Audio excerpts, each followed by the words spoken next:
As Ernie has said, I'm Wilson Lamb. I'm chair of the Workplace Health Leadership Group. But before we begin, I'd like just to take a minute or two to explain who the Workplace Health Leadership Group are. We formed in 2016 when a group of committed stakeholders from across industry and government came together to ensure that effective occupational health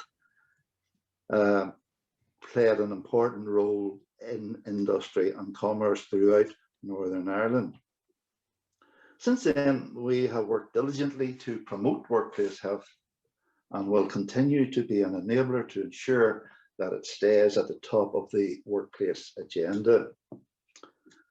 The mental health of employees was a hot topic for employers before the pandemic. Add to that the lockdown, furlough, working from home, homeschooling, etc., that the virus has heaped on us, and we now see a whole different level of stress, depression, and indeed anxiety for the workforces. We hope today's and all the webinars that we've had to date will educate, inform, and encourage you to help create a thriving workforce as we continue to exit the pandemic. We have a large number on today's webinar, over 300. So I'll hand back to Ernie just to cover a couple of house rules before we begin, and then I'll introduce to you Professor Siobhan O'Neill. Okay, Ernie, back to you. Wilson, thanks a lot. And this won't take time. It's just to let all our attendees today know that the webinar is private and not public. The link went out this morning only. All security features are enabled, but in the unlikely event of someone hacking in, I'll just simply close it down. The webinar also is being recorded, and that's so as we can upload it to the Workplace Health Leadership Group website, as well as the other partner sites. And as I mentioned earlier on in the session, Professor O'Neill is quite happy to answer questions, which we will do at a Q&A at the end. Wilson will obviously be asking the questions, and the way to ask them, and I'm sure most of us are familiar with it now, is the Q&A icon on your screen. There is a little button there if you wish, which is called Ask Question Anonymously, and if you wish to do that, just simply click on that. And we will be finished today by 4 p.m. at the latest. Wilson, it's now back to you. Okay, just get the video going again.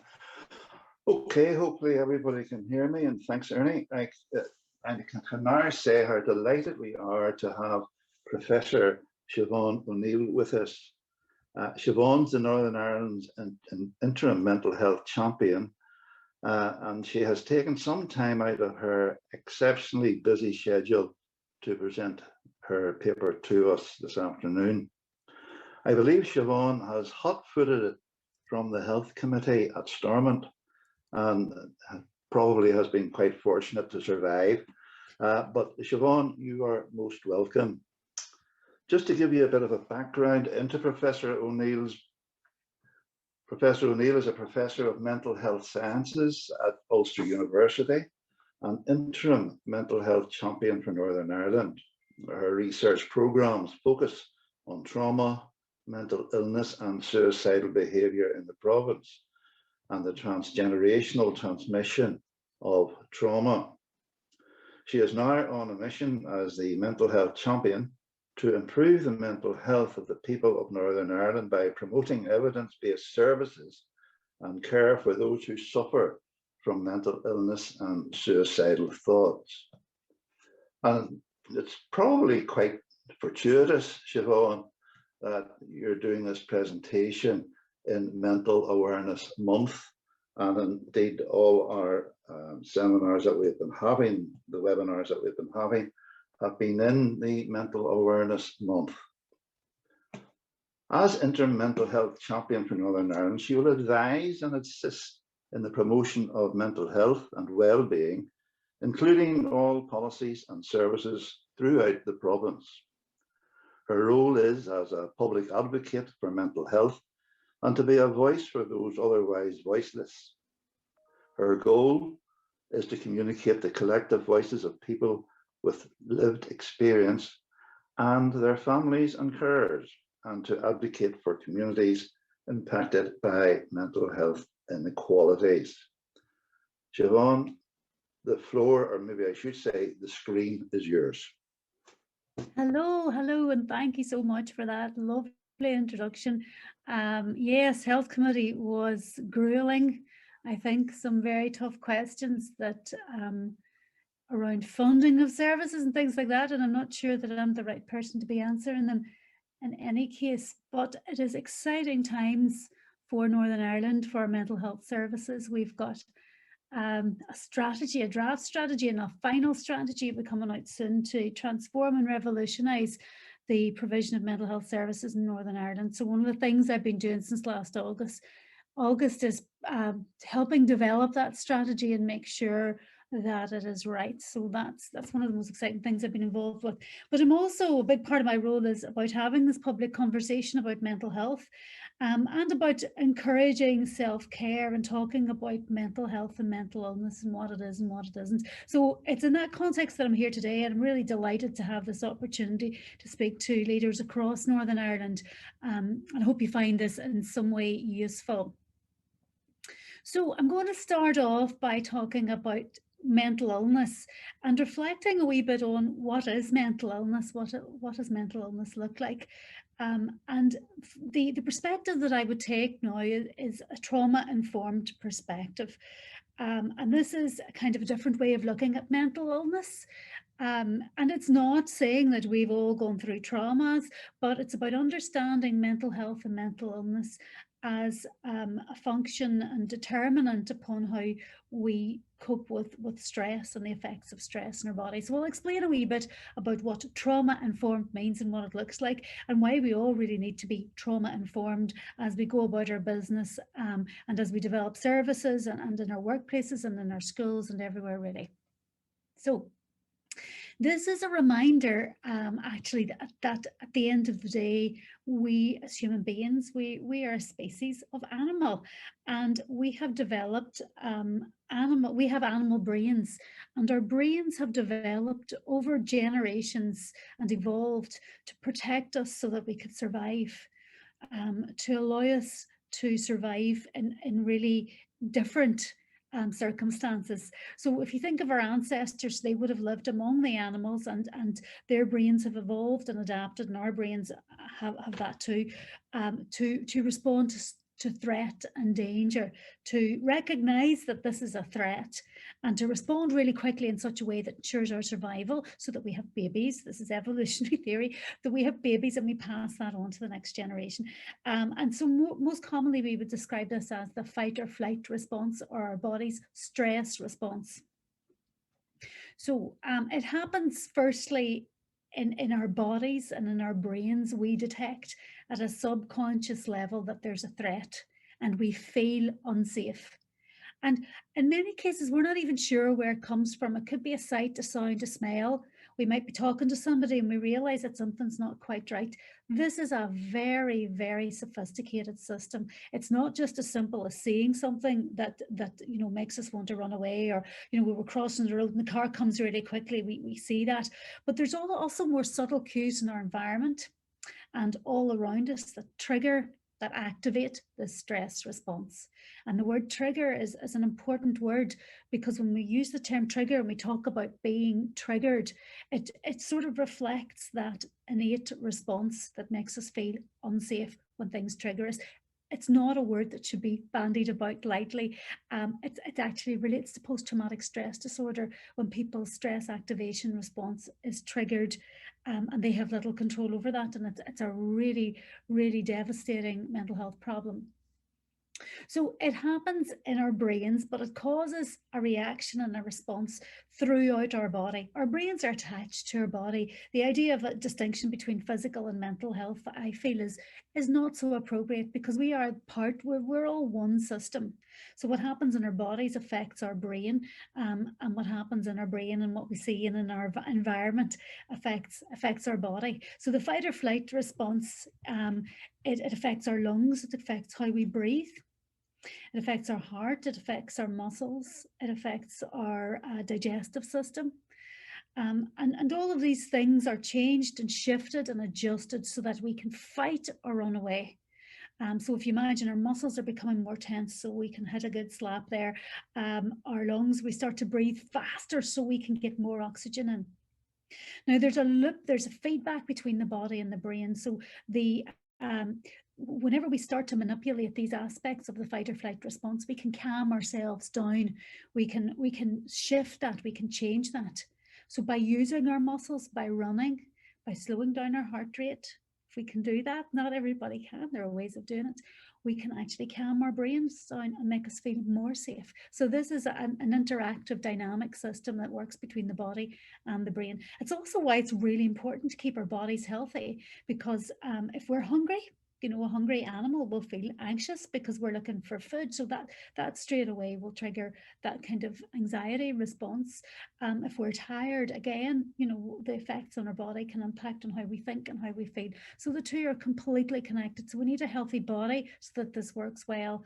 And we need to keep our brains calm so that we feel safe most of the time. So our body doesn't go into this fight or flight response too often, because, you know, over time, all of this wear and tear on the body means that we can develop health problems. So we see the digestive problems from our digestive system that happen whenever this is activated too often. The pressure on our cardiovascular system, you know, whenever we are stressed or anxious too much, too often, or whenever we're stuck in that stress response. So there's also a loop that happens within the brain that means that the more often this is activated, the more easily it will be activated, if that makes sense. So if you think of, you know, if we live in a very calm world, this goes off now and again, and that's grand. But if we live in a world where there's a lot of stress and pressure, it's almost like our brain and our body are adjusting to this. They're calibrating to the environment, going, right, we need to be more reactive. This person needs to run away more often. So it kicks off more quickly. And that's a cycle that can lead to mental illness. So thinking about our normal, and this is the trauma-informed approach. The stress response is completely normal, natural, it's physical. So we should never be ashamed of it. We should be quite compassionate towards ourselves, because we can't control this. You know, it takes a lot of effort to control and manage this, and it means that the things that happen to us are actually what influences our mental health and what influences our behavior. So, you know, the extent to which we have control over that could be questioned as well. So what's a normal response to stress? So our thoughts change, we become more easily distracted, and we're less well able to focus, because, you know, the animal needs to be reactive and looking over your shoulder because we're unsafe here. We need to be able to get away quickly. So we don't concentrate or focus or get immersed in things because we're on edge. We're looking for danger. And that's completely natural, because it will allow us to survive. Emotionally, we become more irritable and touchy. We're looking out for people who are going against us. We feel more threatened. We're always trying to work out what other people are thinking, and we're trying to pick up cues from other people that mean that we're unsafe. So we automatically feel more threatened, more angry, we're more irritable. Again, very, very normal, but you can see how someone who's always angry and threatened and anxious and finds it difficult to focus, you know, that's not a good person. It's not a good state to be in if you're going to be working and focusing or learning in a school setting. Thinking about the physical effects, you know, we can have either much more energy, or over time the energy will just be depleted, because this is exhausting. being in that fight or flight state is exhausting. It wears the body out. So we might have more energy and be more activated, but over time we might need to sleep more. So it can be either needing less sleep, you know, that is an impact of stress. We can't sleep because, of course, if we, you know, it's very natural, it's understandable. If we slept, we could be attacked. Or needing more sleep because this is just so exhausting over time. More easily startled, which is a physiological arousal that was, you know, that's triggered. Or we could have changes in our appetite, and some people eat more, so that's their bodies are conserving energy, so that, you know, loading on food so that we can fight and run away, and we have the energy to do that. And some people are just unable to eat because, you know, again, this is the body's way of saying, no, that's a long-term project. We don't need to be worrying about eating or digesting food. We will get on with it. And both of those types of responses are really normal, natural responses to stress. And many of us have put on weight actually in the pandemic because we've been just eating more for all sorts of reasons, and stress is one of those reasons. Socially, we want to blame others. We need to work out who we should be blaming, and we'll get into arguments with people because you know, because the world is against us, and that's how.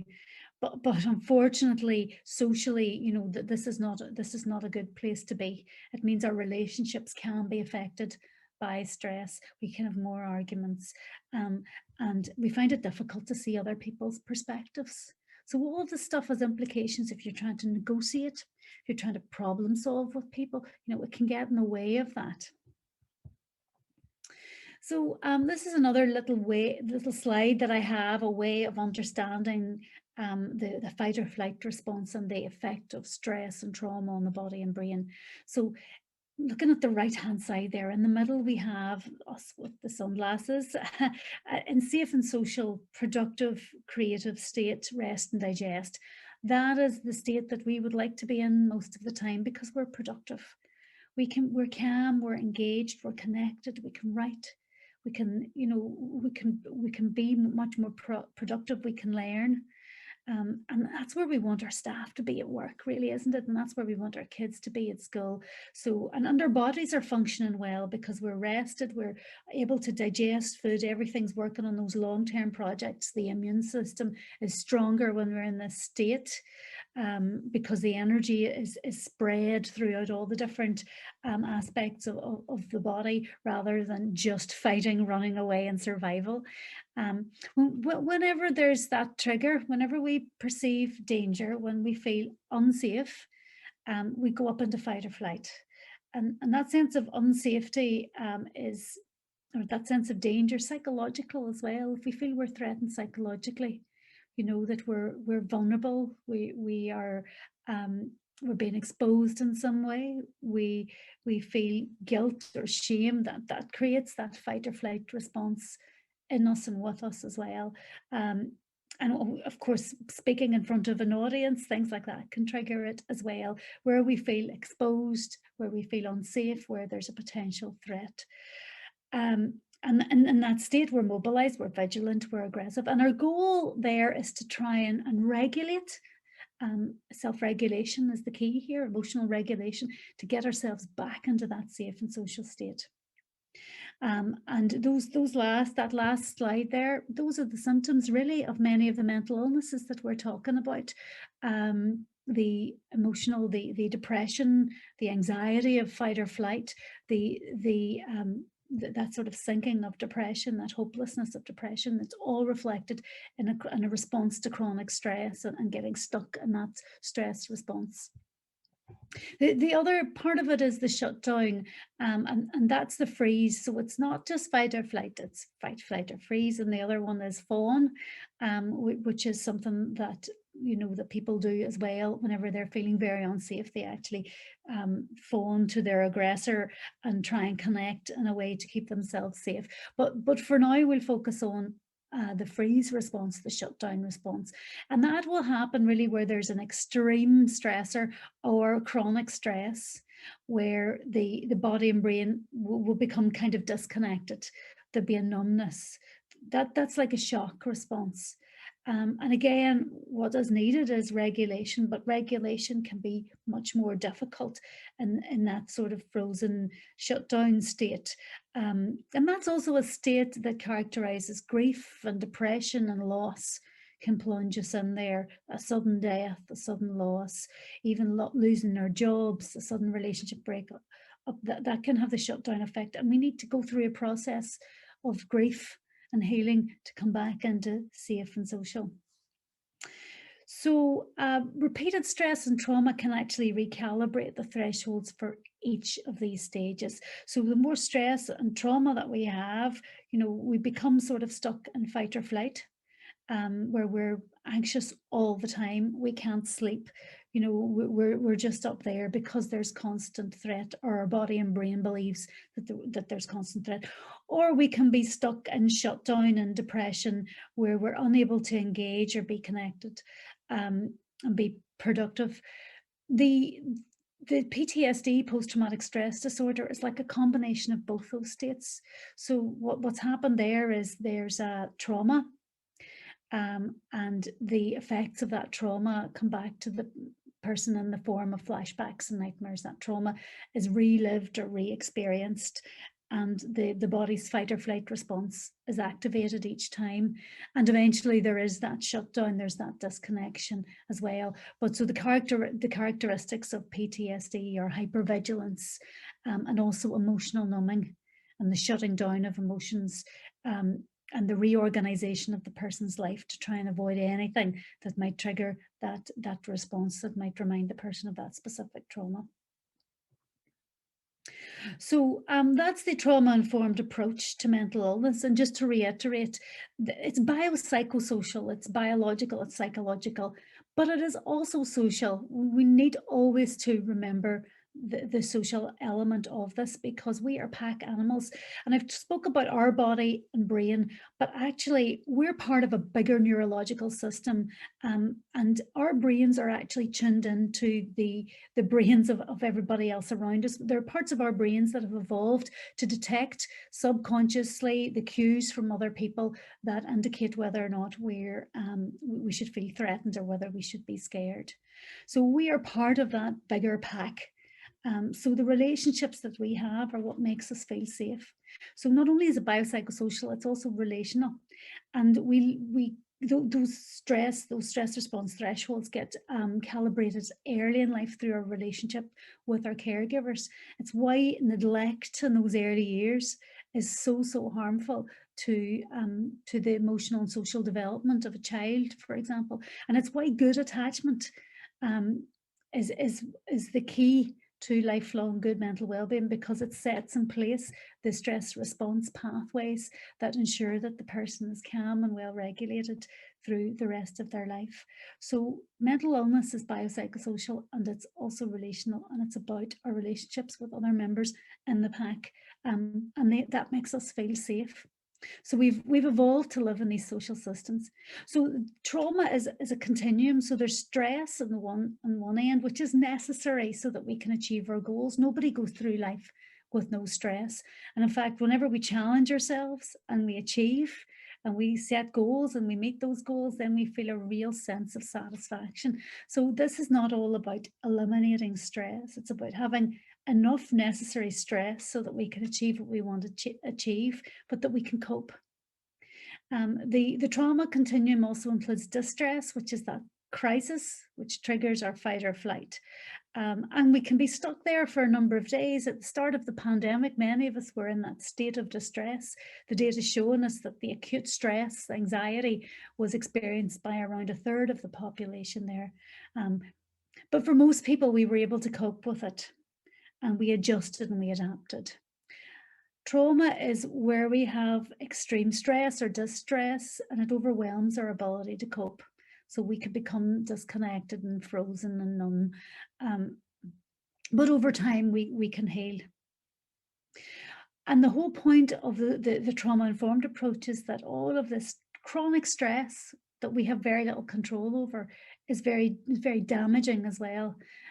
Distress can harm us, trauma can harm us, because it leads to biological dysregulation. It leads to changes in those thresholds. And that changes how we feel, because of the stress response, because we have these animal brains and we will feel and behave in a particular way in response to what has happened to us. So thinking about the pandemic then, what we've got here is an invisible virus that is it really was a huge stressor for many of us. I personally was convinced I was going to get this because I had a history of pneumonia. And I was convinced that when I got it, I was going to be one of the ones that ended up really ill in hospital, and perhaps even high risk of death. So I was so scared by this. And the other thing, the other problem with this virus was that what we needed to do was exactly the opposite of what we want to do as human beings in order to feel safe. In order to regulate that stress response, we need to get together. We need to regulate in groups, particularly children and young people. It keeps us calm, being with our group, being with our pack, being part of the herd.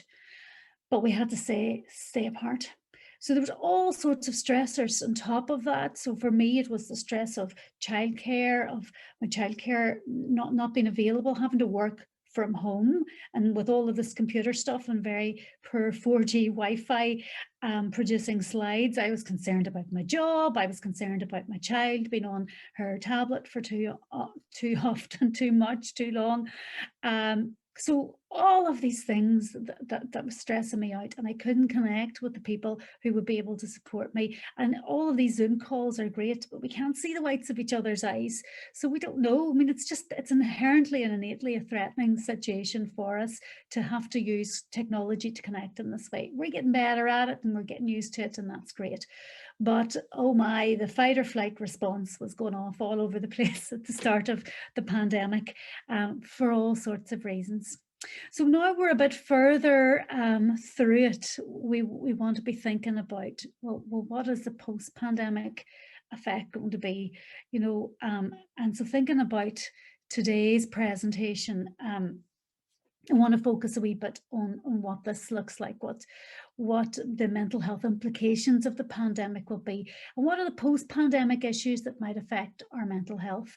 Hoping, of course, and this is the big caveat to me, hoping that we are in a post-pandemic situation, because that uncertainty actually makes us feel unsafe too. Every time I hear about a variant, about vaccine resistant strains, and even vaccine hesitancy in our population, that kicks off my stress response. It triggers that because it just makes me feel, oh my goodness, what's going to happen? But hopefully that will not be the case. And now we have so much more information as well. We know where to look.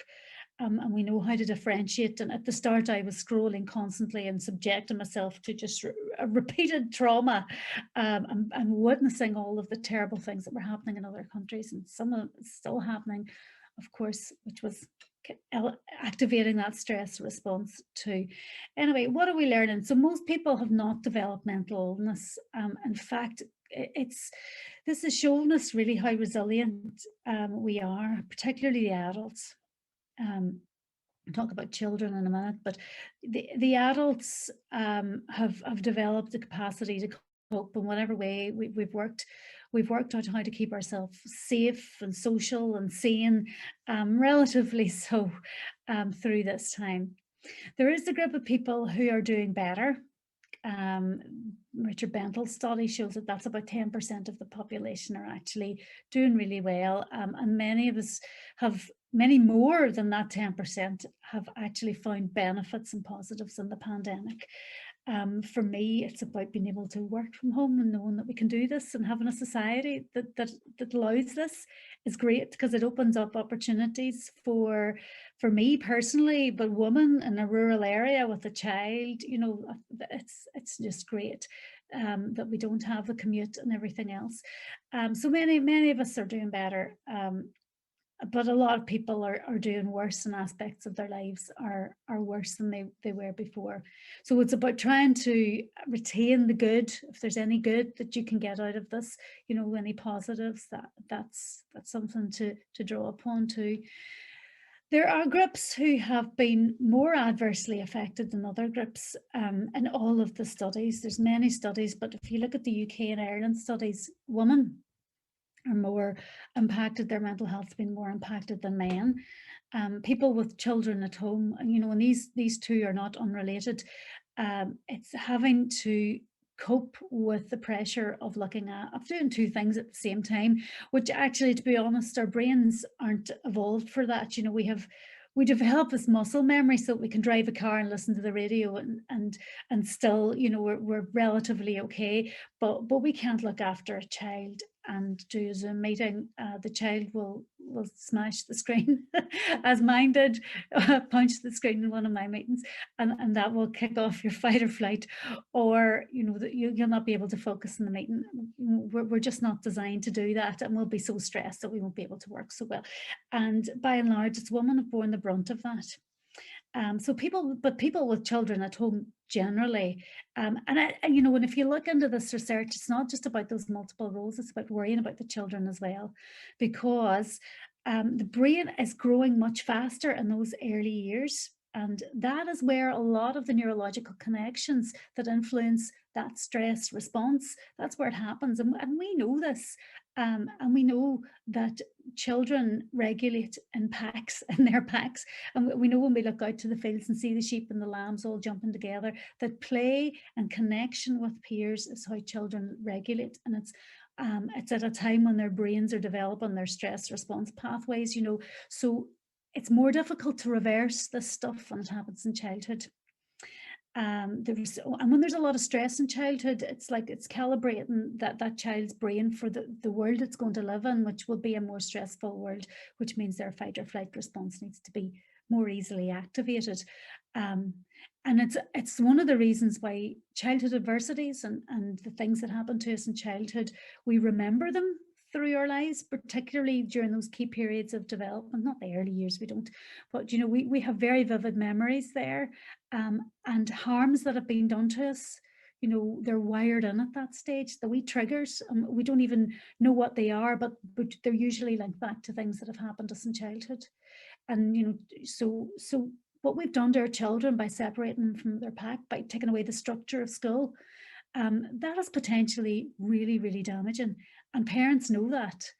So it's not just about what the parents are coping with, it's about what's happening to their children, and they can see it. So there's that double whammy of stress for parents. And then we have carers, of course, as well, and they're a group that have been hugely impacted by the pandemic, because not only have the people they've been looking after been impacted, but all of the respite that kept them going, that was absolutely vital, that's all been removed. And carers were often looking after people who were more at risk to serious illness or even death if they were exposed to COVID. So they couldn't get help, and they had that fear on top of the work that they were doing. So a terrible situation for carers as well. And then we had the issues around nursing homes and older people generally, and keeping our older people safe was just very, very difficult. So those are the groups that may have a lingering mental health impact. They may have been stuck in fight or flight for so long, or in that trauma of chronic stress that they now have symptoms that are much more difficult to shift, and they may benefit from treatments for mental illness. There's also people who were scared about the virus generally, and people with physical health problems, or people who were more prone to anxiety and phobias. And obsessed, this really fed those obsessive kind of hygiene related phobias and mental illnesses around that. And people who had mental health problems, who connected with groups, who were receiving treatments, all of that was taken away, so they were badly impacted as well. And of course, services were stood down in many areas for a while, and in many parts of mental health services had to be reduced or had to go online, so that had an impact too. So all of those people are now trying to assimilate and get help and get support and cope with life, cope with stress, cope with this post-pandemic world where there's still a virus, where there's still a bit of uncertainty, and where everybody all around them they're all out having a great time and enjoying life, and that's kind of hard, you know. That contrast, that comparison can be really difficult if you feel that everybody's enjoying themselves and you're not able to participate in that for whatever reason. A social comparison effect can be really stressful, and can, you know, and can reduce your well-being for that reason. People who've been living in poverty, low income, job loss, many people have been plunged into destitution as a result of the impact of the pandemic, because they've lost a source of income, or they've lost a job, or for whatever reason they just don't have the means to live anymore. And that's a really devastating situation. It can not only lead to mental illness but suicidal behaviour, because that's a crisis. That's and we know now a lot more about suicidal behaviour. It's not only about mental health and mental illness, it's about how we see our lives and our future, and it's about what we do when we're when we're in a crisis, and whether or not we feel we have a way out of that crisis. People who are lonely, who live alone, hopefully will be able to connect again, but for some people it's been so long that they will find that very, very difficult. And then we have the people who had COVID, the infection, the trauma of infection and hospitalisation. And then long COVID has mental health, neurological implications too. And we don't know enough about that. But, you know, the idea that at least 1 in 5 people will have mental health impact of COVID, that's huge. You know, that's the thing that we're not really talking enough about. I think there's a lot of emphasis on re-emergence and loneliness and just, you know, being disconnected, but the mental health implications of infection are something that we might be living with for quite a while. So this is about the neuroscience of community, and I'm really moving into where we're now talking about what leaders need to be doing here. So this is a little reminder about the neuroscience of community. Again, we are social species. We live in packs. We're like these little meerkats, and we're not good when we're isolated. And actually, whenever one animal withdraws from the pack, that's a sign that something's wrong. You know, the farmer will be looking for the sheep who's not following the herd. You know, we know that that's not right. So we're social species. We have neuroception, and that's that kind of being tuned in, that wired in to be able to detect subtle changes in the survival states of the herd. And we mirror that. We mirror neurons in our brains that equip us to actually copy the state of the herd. So calmness and authentic safety. So just telling everybody, oh, it's all going to be okay. If they don't believe it, if you don't believe it, it will come across in your body, and it will be detectable, obviously. And all of that stuff is as contagious as a virus. So we need our leaders to be calm, because the leaders set the tone for the rest of the pack. Very, very important. So a very simple slide here with some pointers for leadership in a pandemic and a post-pandemic world. It's first of all about self-awareness and self-care, and understanding where you are in that whole trajectory of mental health, well-being, fight or flight, safe and social. Where are you? Are you operating from a position of fight or flight, where your stress response is activated? Because, you know, the thing, you're not really in a position to see other people's perspectives when that's where you are, and you will misread situations. You will be defensive. You will get angry. You will be looking for blame, whenever in fact you should be problem solving. That's what we all needed to do. Many of us just went out and bought tin soup and toilet roll, but we should have been problem solving and thinking, how are we going to get through this? But you need to be in a particular place to be able to do that. So self-awareness, self-care, looking after your body and your brain so that everything's functioning right, so that you are that safe and social animal, rested and digesting. And then it's when you're there that you can listen, and validation is so important. So it's really about listening so that you can understand the nature of the issue that a person will have. And thinking about the post-pandemic mental health and the grips that I was talking about there, we can never assume that we understand what a person's situation is or what their concerns are. So we do need to listen, and if we're leading an organization, we need to listen to the people that we work along with so that we can find out what it is that is making them feel unsafe. And we need to let them know that we understand that, because that is automatically regulating. Once you feel that that someone else gets you, and this is like, I always bring these talks back to my toddler, just by telling her that I know how she feels, and you know, just saying, you want to watch your iPad, it usually is. So you want to watch your iPad right now, and knowing that I know that is a big part of it. And that calms her down, and then I have to say, no, it's just terrible. But it's like, it's like that, just by knowing that I know what the problem is, that de-escalates the situation. So it's about listening and validating. So the source of the problem for someone coming back into a workplace might be about flexibility, about childcare, about someone that's that they're looking after, or it could be about their sense of personal safety. It could be about their perception that they're going to lose their job, because there's a lot of talk about job losses right now. So it could be about any one of those things. So we need to really listen and find out what the issues are, so that we can problem solve with that person, not for them. We don't have the answers, but when we listen and validate, we de-escalate. So everybody is in a position of safe and social, and that's where the creativity happens. But you know, we need the self-awareness and self-care and the listening and validation first. So final wee bit for today. These are the take 5 steps to well-being, and really this is consolidating everything that I've been telling you. These are evidence-based strategies, steps, tips that you can use that really do work to improve your mental health and well-being, because they influence directly that emotional regulation and the processes that impact on our body and brain stress response. So I'll go through them just quickly, and then we can do some questions. The first one is to connect with our pack. It is incredibly regulating and powerful, and it is not about having your problems solved or even talking about your problems. It's just knowing that by being with other human beings, that you will automatically feel calmer and safer. So physical connection is great. If we can't do it physically, the online stuff is good, but try and do it in such a way that you can see each other's faces. That can help.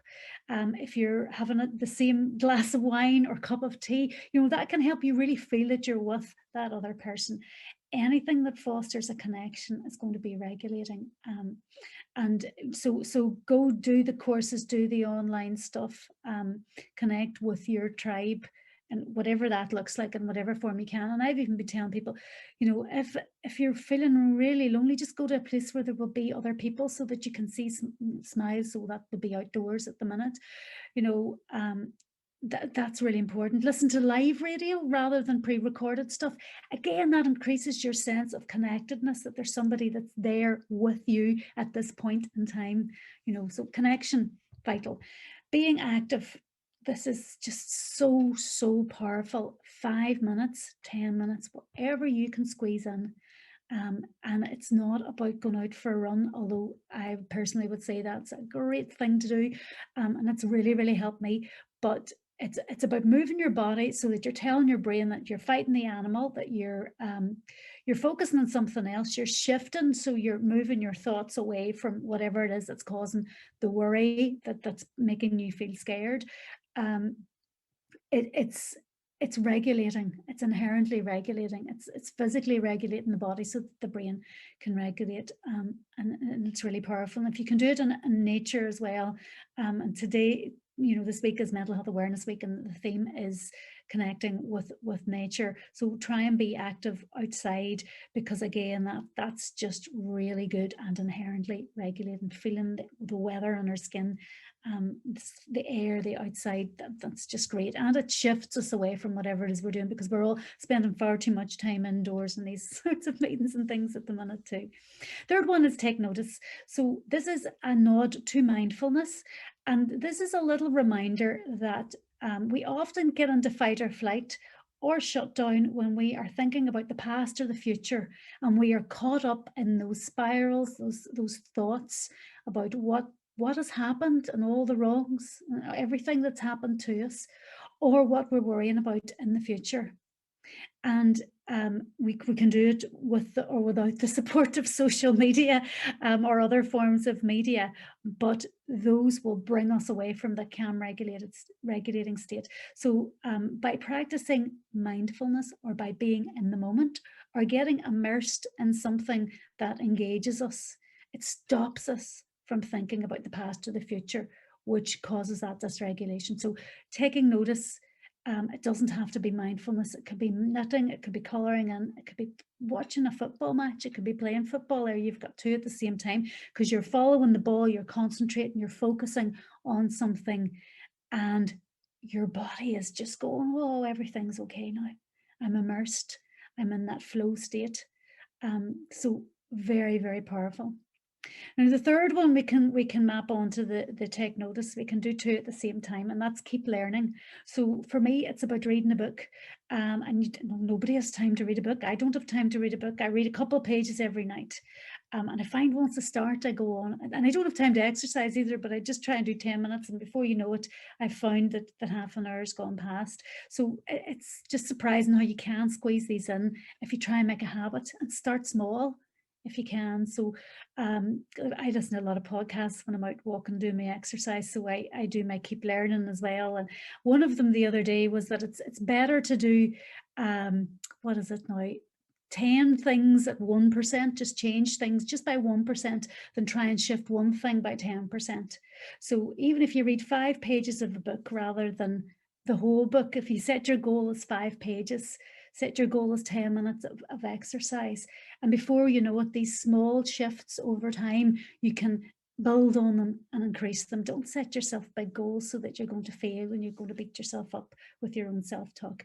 So anyway, I'm digressing all over the place here. So keep learning is a really good one. So try and achieve something, because that will make us feel good about ourselves.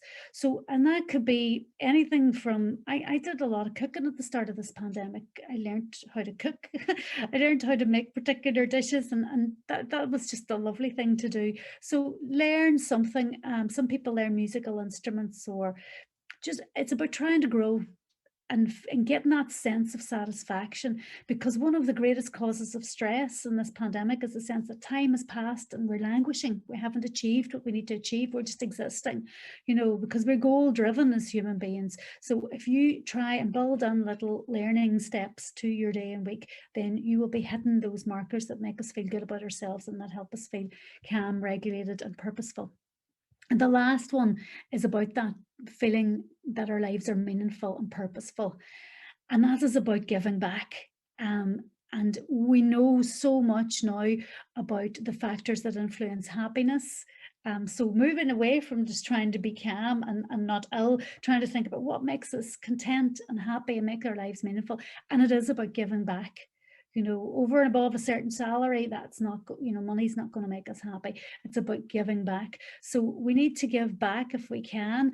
And we need to remind ourselves about how we're giving back, because just think about what you do in the space of a day. If you're a parent, if you're a grandparent, if you're a leader, if in the way that you connect with people, you're giving them something, you're doing things for other people all the time. So it's often not about doing a load of voluntary work, but just thinking about the things that you're already doing and the difference that your life is making to other people. And that will give you a real sense of satisfaction that will be protective of your well-being. So those are the Take 5 steps to well-being. So hopefully that's been useful. I'm happy to take your questions about this or any other element of my work. Thank you. Okay, Siobhan, thank you very much indeed. That was a very enlightening session, and it's nice to be compared sometimes to an animal. So have we any questions?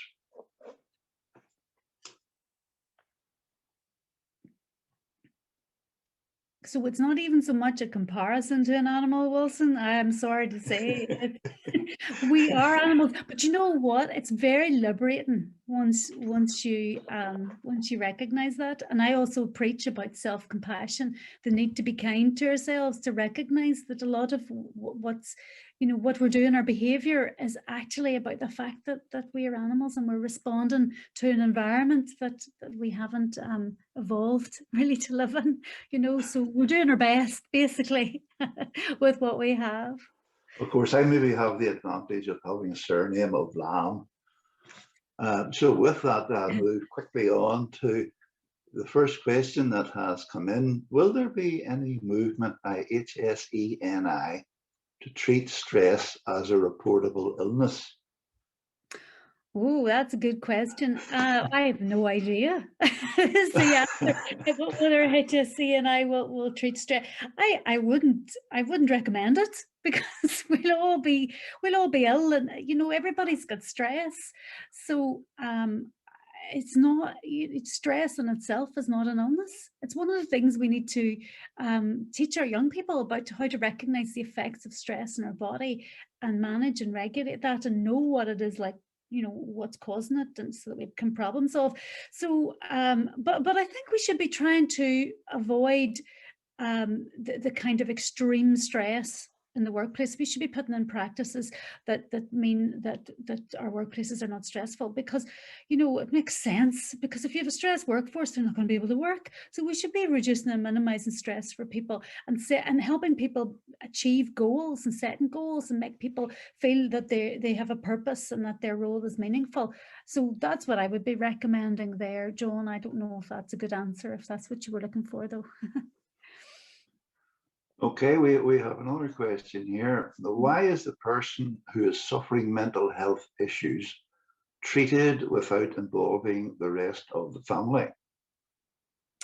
Okay, so sometimes it is appropriate, because it's about, you need to start with that person, because often it's about what's going on in that person's head, which influences how they relate to others within that family. So, it depends on the mental health issue. Sometimes it is really about working out, what are the thoughts, what are the behaviors, where is it coming from? But you know what, particularly for children, it's not appropriate to try and deal with the child's mental health issues without involving the rest of the family, because they are co-regulating up until the age of 7. Children can't do that emotional regulation themselves. They rely on an adult to co-regulate with them. So it's crucial. So this idea of exclusion, of naughty steps and all of that stuff, that's causing additional stress and pressure. So that co-regulation is absolutely crucial. And when you're trying to understand what's happening with the child's behavior and their mental health, it's all about looking at that environment and the relationships that they have. So what I'm suggesting for our mental health strategy is that the talking therapy hubs also include relationship and family therapy, so that we are able to look at that relational angle. But sometimes it really is about the thoughts that's inside a person's head. And sometimes it's as simple as the chemicals and the physical stuff that's going on in that person's body. And that's why medication can be really important. That's why exercise is a very powerful antidepressant, so it starts off with wondering, what is the problem for that person? What does recovery look like for that person?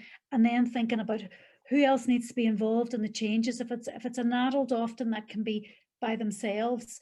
But if it's child, then and couples is really important as well. Couples therapy is a very well recognized treatment now for depression.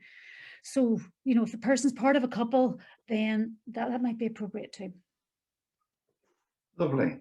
Another question for you. What do you envisage the pandemic will have had on the mental health of key workers, particularly those working in the health service? There's quite a bit of data on this now. Again, we know that there were high levels of acute stress, and for many of those key workers, it has led to the symptoms of post-traumatic stress disorder, insomnia, depression, because of the nature of the stress and pressure that they're under, and for them, it was often a trauma. The concept of moral injury is something that we're now more aware of, where we train people to work and practice in a particular way and provide a particular type of care. And many of our health workers were unable to do that during the pandemic for all sorts of reasons. And so they were doing things that went against their own moral code and their own professional training and what they wanted to do. And that is a source of stress and pressure and trauma for people. So that can lead to PTSD as well, or it can lead to the symptoms of PTSD too. So the pandemic's had an effect, certainly. I think it's around up to a third of those key workers in the health service. And there are other key workers, funeral directors, clergy, all the people that were involved in helping with the deceased and managing that side of life. Very, very difficult. Key workers that felt unsafe doing key in shops and places like that too, you know. So the pandemic has led to mental illness for a lot of people. But it's a minority still, you know. Most of those key workers will be okay. But I know the health service has put in place interventions in a phone line and enhanced services for people, because these are treatable illnesses as well. So you know, the support is there as far as I'm aware. But yeah, it's hard. This is a tough one, you know. Okay, we'll see if we can get an easier one. How can we better help build in self-awareness and resilience building into a holistic approach to health and safety management? Okay, so this ideally we would start from here. It's like that's for direction. Actually, we would have changed how we were reared, what happened to us in childhood and what we were taught in school, and we would start to teach it in schools. So we would start to talk about feelings and where feelings are in the body, and how to work out how we're feeling and how to change that and shift that, because that's emotional regulation. So that's problem solving. When we have a feeling, knowing what that feeling is and changing it, rather than lashing out because we're so angry and we don't know what it's all about. That's the stuff we're doing with the toddlers, right? But what do we do whenever we've got a group of middle-aged people who haven't had any of that stuff? Well, we can do the training packages and this sort of thing, and that's all very useful. But we can also promote the 5 steps, so we can make sure people do connect and regulate and talk about their own problem solving and self-management and stress management strategies. We can use role modeling, very, very powerful. You could have a million talks by somebody like me, but if you've got one person who's been through something and showing you how they did it and living it, you know, if you have a leader who's talking about how they exercise and how they look after themselves and how they actually need to leave an hour early today because they're just feeling a bit burnt out and they're tired, and you know, that sort of stuff I think is really, really important. So we can look after our employees, we can role model good self-care, and we can do some of that training, and we can provide environments that make it easy for people to do the things that will support their well-being and support their self-awareness, like that kind of mindfulness and respecting where we are and listening to people and all of those things too. Lovely. What steps would you recommend employers to take to ensure the mental health and well-being of their employees at work? Okay, again, similar to that response to the last question, but it does start with self-care and the modeling of self-care, so that managers and line managers and leaders are well regulated, that they are not responding from a place of anger, and that they can actually connect. Brené Brown's podcasts are great on this idea of, she talks about armored leadership, where the defenses are always up and it's always about using the stick, versus the sort of the opposite of that, where I can't remember the name of it right now. It's a compassionate leadership approach, basically, that means leaders really connect with their group, so that sense of psychological safety and well-being cascades through the whole workplace. So there's meaningful relationships, and that employees actually feel cared about as human beings, and then they have trust. So transparency, trust, knowing that the rug's not going to be pulled up from under you, getting those regular updates from the university, from our leaders, was so important for me during COVID. So I could know that yeah, we are all in this together, and that there's somebody is watching out, and that we're going to be informed. So yeah, so those are the kind of steps. We can make our workplaces, you know, more promoting of well-being. We can make sure that we don't do really harmful things like ranking employees against one another, or scoring them, or doing any of those awful things that promote shame and make people feel unsafe. I mean, they're just not able to work. So, you know, allowing people to know what their contribution is and feel valued and respected, and giving them information, really, really important. And then also, you know, you can have like free meals, healthy access to healthy meals and snacks, so that physically people are well, and really good employment practices that mean you have flexible policies around childcare, maternity, paternity leave, all of those things that mean that we can live our lives and we have work-life balance, which is absolutely crucial.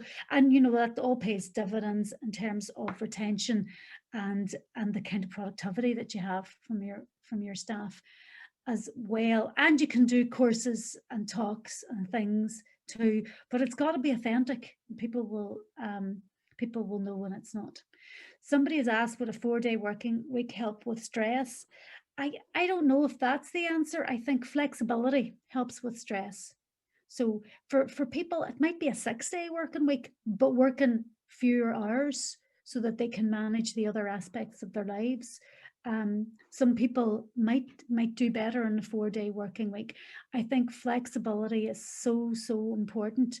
And flexibility is really crucial for parents so that they can connect with their children. So for the next generation, this is going to pay off. So yeah, by standard, I mean, there's a lot of data showing us that actually, you know, if you reduce the kind of working hours, that you don't get any decrease in productivity. People just focus more when they're there, you know, and I find that very, very interesting. Well, then moving on to another question, Siobhan, what is the difference between stress and pressure? I mean, is all stress bad and be avoided wherever possible?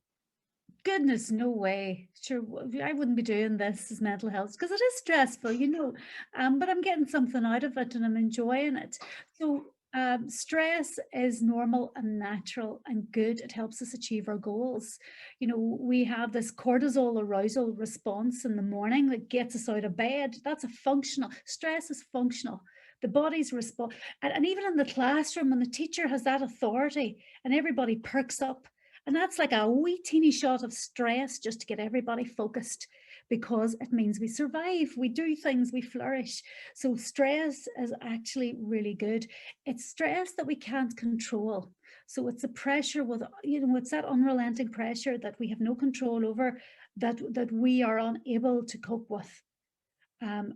And what, you know, what one person's able to cope with is very different from another person. Some people do really well in exams, for example, they can regulate and they perform well in that context. Other people just go to pieces for whatever reason, you know. So stress is completely personal, and what one person finds stressful, another person will not. It's completely in the eye of the beholder, really.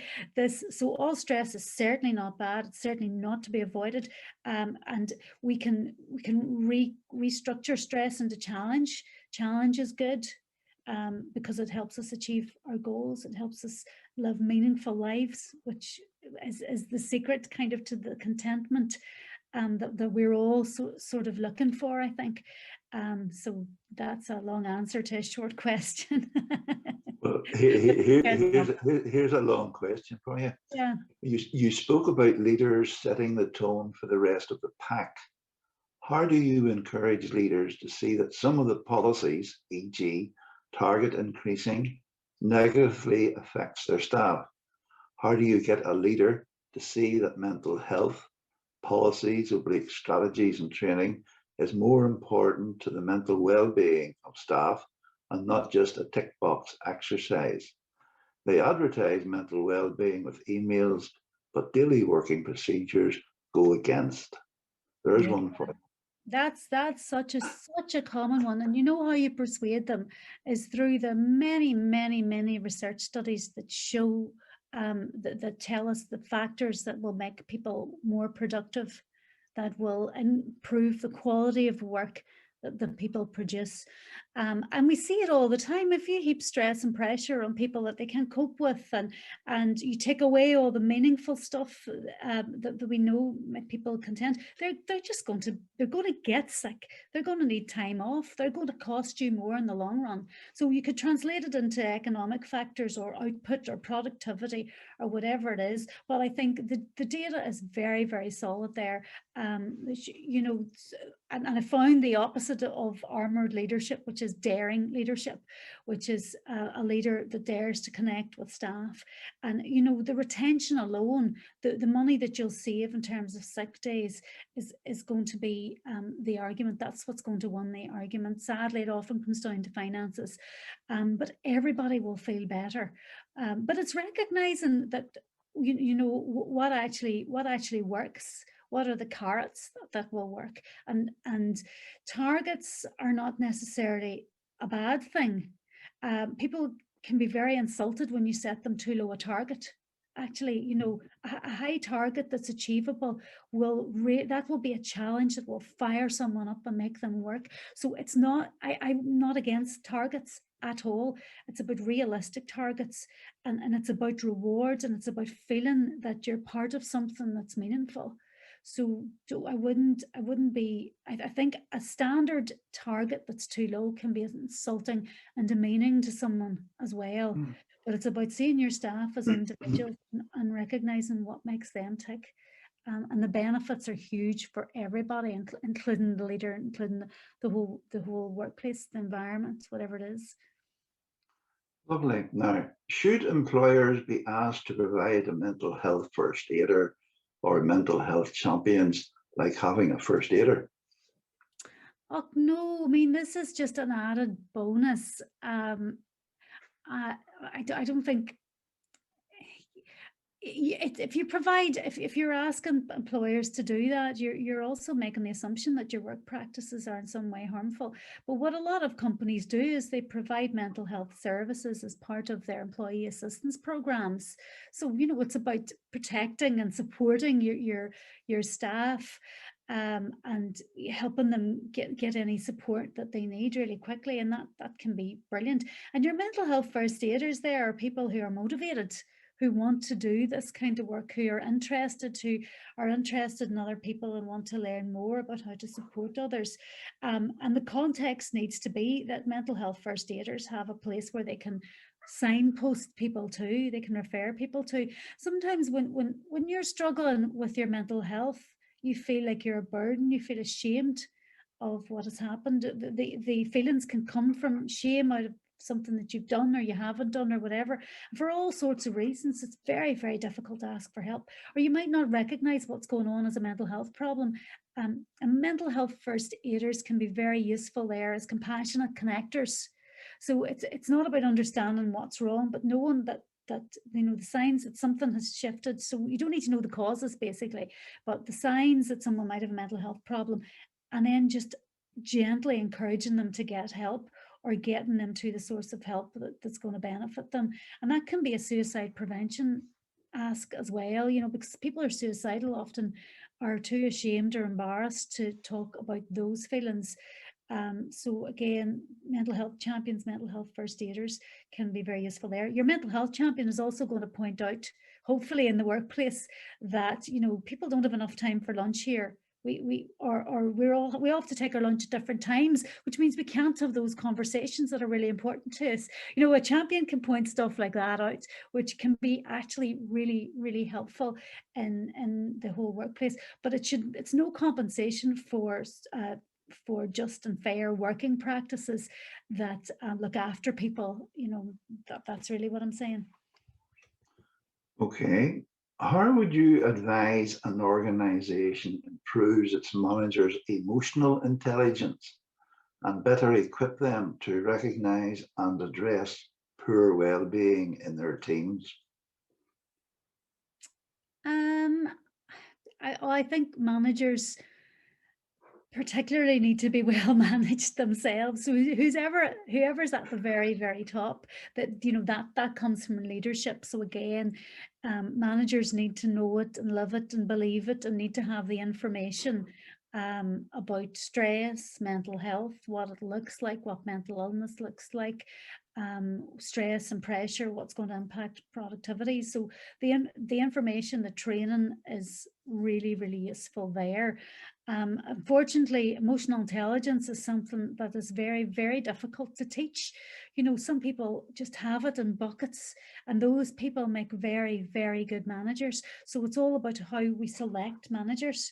Often in organizations, though, what you have is the people that you know, that are best at their job end up managing, and they're not always the people with the most emotional intelligence. So it's about how an organization selects its leaders and managers, and then the information and training can go on top of that too. They also need data. They also need enough time to connect with their teams so that they can have conversations and information. So I think it's useful to collect data periodically on how everybody's doing in an anonymous, safe way, so that we can, you know, staff can disclose whether or not there are issues around working practices that are impacting on their mental health too. That should be valued and welcomed and built into the systems. And the last one that I have in front of me anyway, can you say some more social comparison effect? Is there a potential impact in the work environment, e.g. for those who had to remain in work with heavier workloads, and any negative feelings seeping into working relationships in unhealthy ways as colleagues return to work? And what strategies there to minimize or manage this? That's a hard one. That is an interesting one. There's something behind that now. I really just, like, even in the words there, I sense that there's a situation here where there's people who are working all the way through the pandemic, working really, really, really hard, and other people have maybe been in furlough. And this often happens when people take time off, you know, for all sorts of reasons, or they're allowed time off, or they take long periods, and we don't really know what's happening in other people's lives is what I would say. So we have all sorts of assumptions about when someone's off work, what they're doing. They're having a grand old time, they're still getting paid, they are enjoying themselves or whatever. So yeah, we can build up all sorts of anger and resentment in our own heads about what we think other people are doing or have been doing, or how they're being rewarded for behaviors, and we're working really hard, you know. So that's what that's about. Very, very difficult. I think the only way that you can manage this is by getting people back together again and allowing those connections. And if it's appropriate, people will share their fears, their concerns, their you know, aspects of their life over the past year and what it's been like for them. And then we will realize we are all just humans, and we're all struggling with different things. And the people who have been off, whether they're sick or on furlough or whatever, that they're dealing with stuff as well. And many people who've been on furlough have been living in constant fear of losing their jobs and of not being able to pay their mortgages and things like that, you know. So it's good to have a wee reminder, people talking about their experiences, so so that we can see the other side of it. We can see what other people's lives are like. You know, and if somebody's, especially like parents, you know, before I became a parent, I used to have this kind of idea of what it would be like to be a mother. And maternity leave, oh goodness, that was a great time. You could spend some time bonding with your baby. Until I actually went through it, it's really, really tough. But I can see in a workplace scenario that you could be looking over your shoulder at somebody who you imagine is having a very different kind of experience, and thinking that you're being punished, or that your life is in some way so different to theirs. And actually, it's only through connecting again that you realize that we are all in various different ways under stress and pressure. So that's all I would say, and give space for these conversations, and a mechanism that where people can vent the stuff, you know, an opportunity for people to say it to their line managers. Actually, I feel really resentful, calling it what it, I feel really resentful that I've been working so hard, and yet I see X has been doing this, and without referring to X directly, you know, we start to understand then what other people's perspectives might be and what life's been like for them. Nobody's had it easy during this pandemic. You know, even that 10% who've managed to make life better, you know, they'll be worrying about getting back into the old routine again too. So, you know, life is never easy for anybody, basically. Okay, thanks for that, Siobhan. Ernie, have we any other questions that have come in the chat? Yeah, Wilson, there's a great one that's come in on the chat, and that is, what can employees do to inform their employers that they're experiencing workplace stress? Are there any good models out there? Well, that's a great one.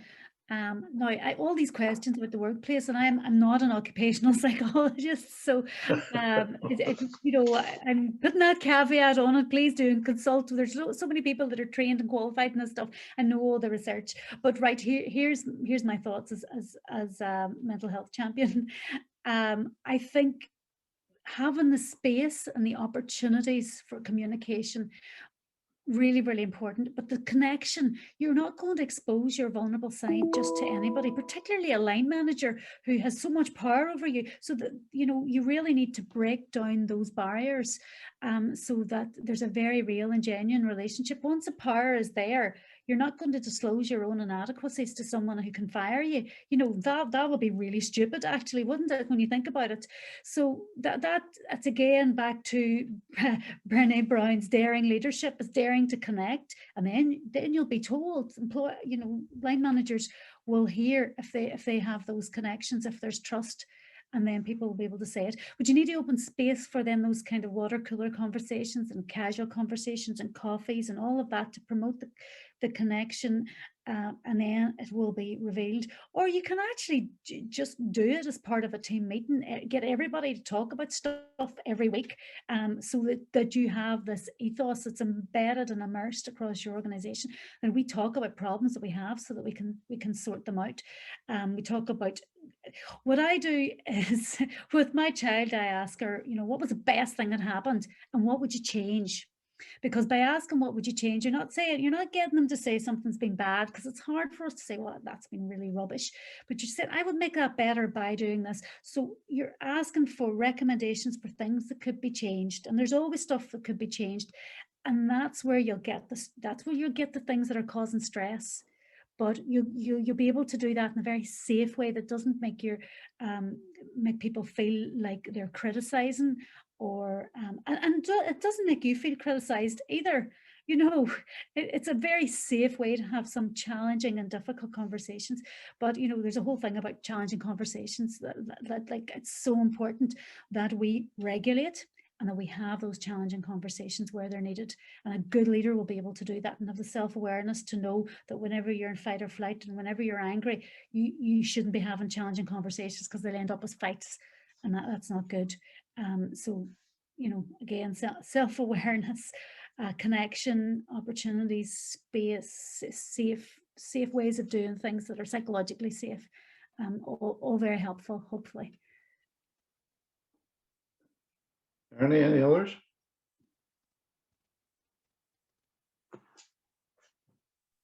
Sorry, the last thing, Wilson, is just a comment, which is at the end of Professor O'Neill's presentation, and it's 2 words. It said, "Brilliant job." You're very kind. Okay, folks, we've reached not only the end of today's webinar, but indeed the end of the series of 5 that we have held. Can I again thank Professor O'Neill for her presentation, and also the other presenters who have given up of their time to present to us on this major topic. I think we're all agreed that the things will be slightly different in the future to what they were in the past and in the most recent past. So thank you very much indeed, Siobhan. Most interesting, very enlightening, and I'm sure a lot of people will be taking away a lot of ideas from what you have said. Before closing, could I just remind all that all the 5 webinars have been recorded. The first 4 are available on the Workplace Health Leadership Group website, and Ernie's already given you that web address. And today's should be uploaded by the early part of next week. Ernie will email you a link, and you can pass on to the others who you feel would find the webinar useful. Also, don't forget to check out the website for 2 up-and-coming seminars. The first on the 27th of May on long COVID, and then on the 7th of June, it is welding fume. So that's the end of today's webinar. So thanks for joining us. Stay safe, stay healthy. And again, Siobhan, thank you very much indeed, and good afternoon to everybody.